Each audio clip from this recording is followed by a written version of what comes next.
कई साल पहली बात है, 20-22 साल पहले। पता चली कहाँ जा रही है गाड़ी, बोले सब गोविंद कुंड पर रात को स्नान करके आए लोग। बाहर के न पतो ही, लोकल ब्रजवासी के लोगों ने तो पतो ही ना है। अपन तो गोविंद कुंड में जाए, डुबकी लगाई, या पार तक वहां पार तक तैरे और अपना आनंद है। वो ब्रजवासी को तो यही है।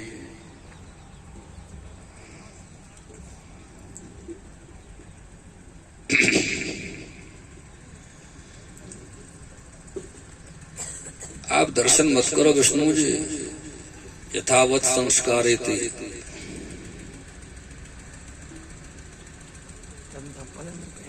तो ये गोविंद कुंड वो जो स्थान है, वो गोविंद अभिषेक को स्थान है। और वाकई बाद में इंद्र ने 11 श्लोक में भगवान की स्तुति करी, क्षमा प्रार्थना करी। विशुद्ध सत्वं तव धाम शांतम तपोमयम ध्वस्त रजस्तमस्तकम मायामयोऽयं गुणसंप्रवाहो न विद्यते ते ग्रहणानुबंधो न विद्यते ते ग्रहणानुबंधो।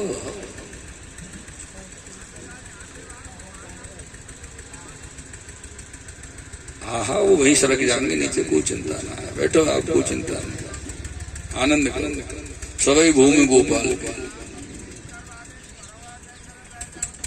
तो मेरे प्रेमियों,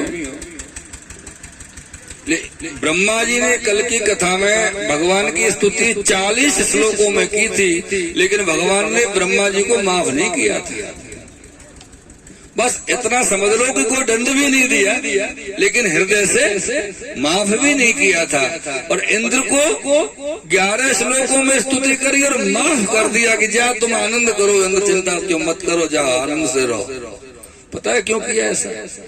भगवान के हृदय का भाव ये था कि ब्रह्मा जी ने भगवान के ग्वाल बाल ब्रज भक्तों को भगवान से 1 वर्ष तक दूर रखने का अपराध किया था, इसलिए माफ नहीं किया।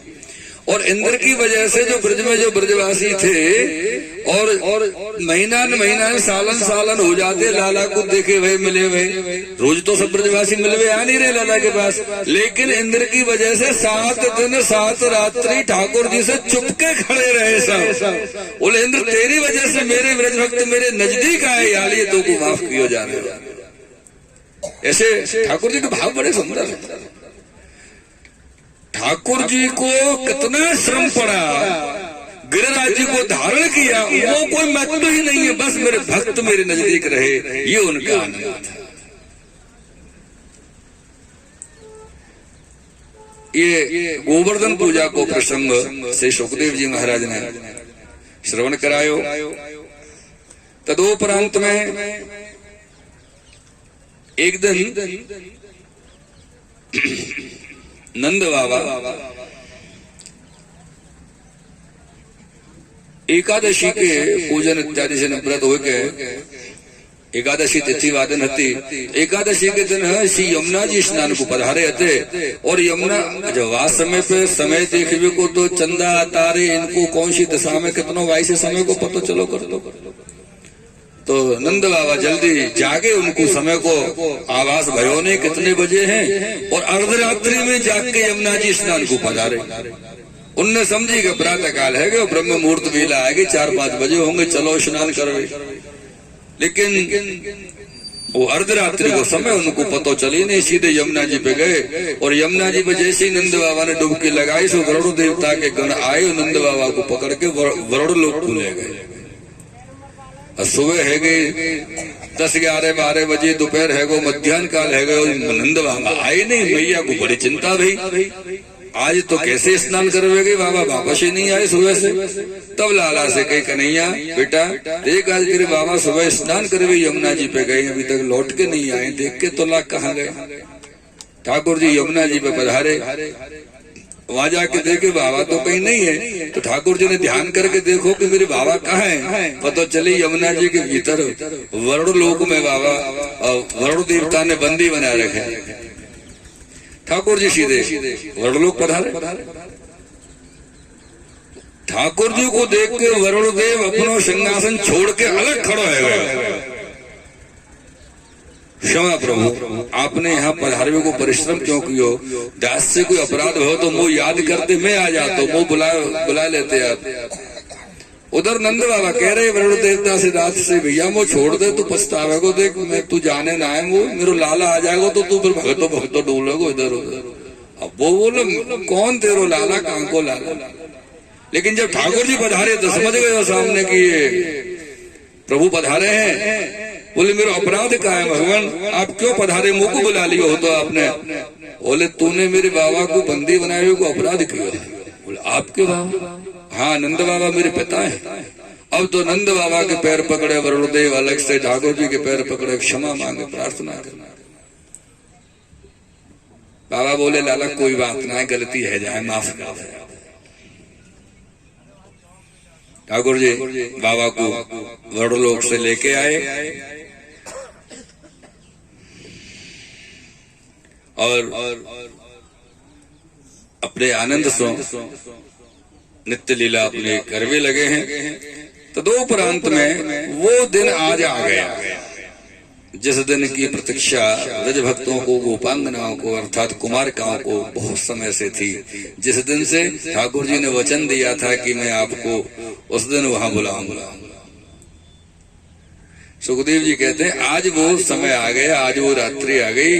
भगवान पिता रात्रि शरदोत्फुल्ल मल्लिका वीक्षरन्तुम मनश्चक्रे योग मायामुपाश्रितः। भगवान पिता रात्रि, ये रास पंचाध्याय का प्रसंग श्री सुखदेव जी प्रारंभ कर रहे हैं। भगवान पिता रात्रि,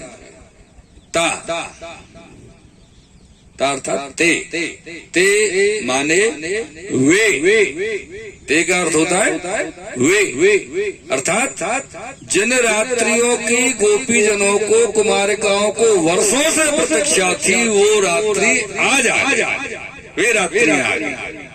भगवान पिता रात्रि शरदोत्फुल्ल मल्लिका वीक्षरन्तुम मनश्चक्रे योग माया उपाश्रितः।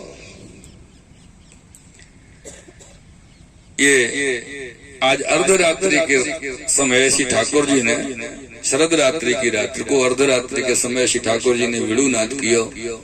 और यह वेणुनाद की विशेषता ये थी कि जिन जिन गोपिन को बुलानो रास महारास में ठाकुर जी को, उन गोपियन को ही सुनाई पड़ी, बाकी लोगों ने नहीं सुनी वेणु।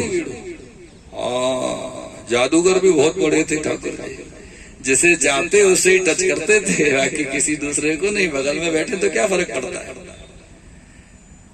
पता ही नहीं चलेगा। वेणुनाद किया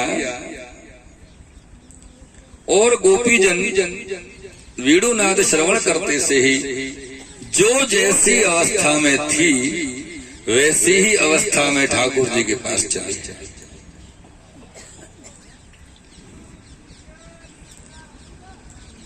और यही तो महाराज की विशेषता थी गोपीजनों के। गोपीजनों के प्रेम की विशेषता ये थी कि उनके पास कुछ भी करने का वक्त नहीं था कि चलो थोड़ा सा मुंह तो धो ले चलने से पहले, है थोड़ा तैयार तो हो ले। अरे बाप, किसके लिए तैयार होना है और किसके लिए मुंह धोना है? हाँ, मुंह धोना जरूरी हो जाता है। अगर हम किसी ऐसे जीव को अपने ऊपर आकर्षित करना चाहते हैं कि हमको देखे और खुश हो जाए कि वाह बड़े सुंदर हैं, तो मुंह धो के श्रृंगार करके तैयार होकर जाओ। लेकिन जिनको हमारे मुंह से कोई लेना देना ही नहीं है, उनको तो हमारी आत्म रमण का स्थिति देखनी है, आत्मा को देखना है। वहां मुंह धोने का न धोने का कोई फर्क नहीं पड़ता यार। एक बार द्वारका में हुआ था ऐसा। ठाकुर जी जब एकांत में विराजते, कभी कभी तो वहां पे अपने एकांत में उनको मन उछटता था, ब्रज की याद आती द्वारका में, तो कभी कभी अपने वेणुनाद करते थे एकांत में बैठ करके अकेले। तो रुक्मणी जी कभी सुन लेती तो टोकती ठाकुर जी को। पत्नी थी ना, पत्नियों की यही एक बड़ी समस्या है। वो पति ज्यादा प्रसन्न रहे ना तो वो भी उनको नहीं भावे, पति दुखी हो तो भी नहीं भावे। बेचारो करे तो करे, और कहाँ जाए। ठाकुर जी उदास होते तो रुक्मणी जी कहती कहा बात है प्रभु, बोले कोई बात नहीं। और एकांत में जाके वीणु नाद करते आनंद में विराजते तो रुक्मणी जी को लगता ये वीणु में बड़ी समस्या है, ये बंसी में बड़ी परेशानी है। एक दिन ठाकुर जी से पूछ ले कि आप या वंशी में कोई बार बार राधा राधा नाम पुकारो, काय को पुकारो, कहा है राधा में ऐसा जो मेरे पास है? और वो तो ग्वारिया की छोरी है, मैं तो राजकुमारी हूँ, बड़ी सुंदर हूँ।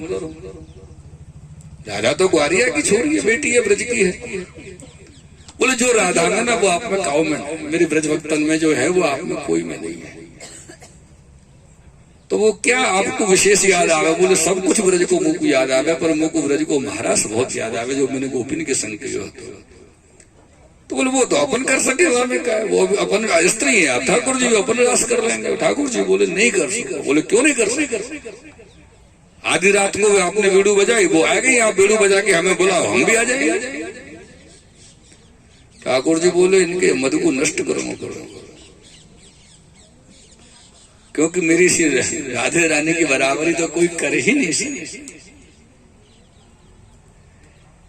तो कब का प्रोग्राम रखे प्रभु? बोले आज रात को, आज रात को द्वारका से बाहर फलानी जगह पे हम बैठे मिलेंगे आपको, हम वीणु जब बजावे तब आ जाना तुरंत तुरंत। ठीक है। अब इधर तो ये सब अपने 16,108 जो पत्नी ठाकुर जी की हती सब अपनी व्यवस्था में लगी हुई कि आज रात को जानो। और राजा रानी थी, कोई साधारण स्त्री तो थी नहीं। अब साहब वीणु बजी, और वीणु बजी ठीक 12 बजे रात्रि को ठाकुर जी ने बंसी बजाई द्वारका में अपनी रानी ने बुलावे के लिए।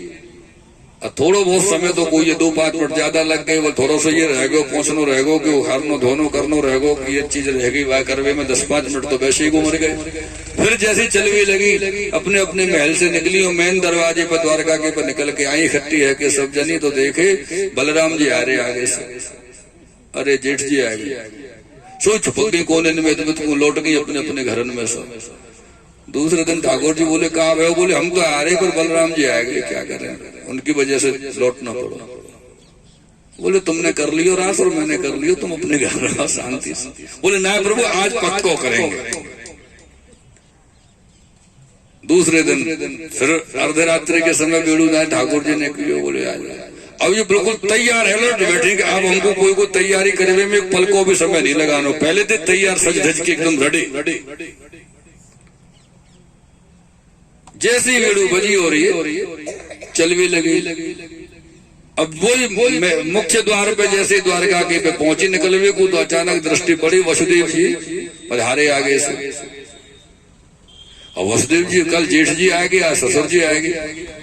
और जानो तो है आज रुकनो ना है। सोई सब इधर को कोने में चिपक गई। जब वसुदेव जी घंटा आधा घंटा में अपनी व्यवस्था पूरी करके वहां से जब गए वापस, तब ये निकल के सब ठाकुर जी के पास गए। ठाकुर जी बोले क्या समय है रहे? बोले ससुर जी आ गए। अब दुबक छपक के आनो पर तो बोले कर लियो रास जाओ। बोले ऐसी क्या बात है, आए तो वही ना। तो बोले मेरी गोपी जनन में ये बात, यही तो अंतर है आप में और मेरी गोपी में।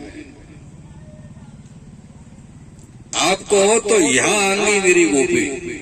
ठाकुर जी ने द्वारका में से वेणु नाद जब कियो, गोपिन को स्मरण करके, और वेणु विराम नहीं हुआ जब तक रुक्मणी जी थोड़ी सी मुस्कुराने लगी। अरे आ गई आपकी गोपी वृंदावन ब्रज से यहाँ द्वारका तक 4 दिन मुना पहुंच रही है। वीणु को स्वर बंद नहीं भयो तब तक तो आकाश मार्ग में देखो कि सब गोपिन के झुंड आकाश मार्ग से चले आ रहे हैं द्वारका के लिए। और वादन द्वारका में श्री ठाकुर जी ने गोपी जनन के संग रास किया। जो गोपी तलैया करके बोले ना द्वारका में, वो ये ब्रज भक्तन गोपी जनन के संग रास को स्थान है द्वारका। तो ऐसे ही ब्रज में जब गोपी जनन को रास महाराज के लिए ठाकुर जी ने वीणु नाद करके बुलायो, वेणु नाद करके बुलायो, तो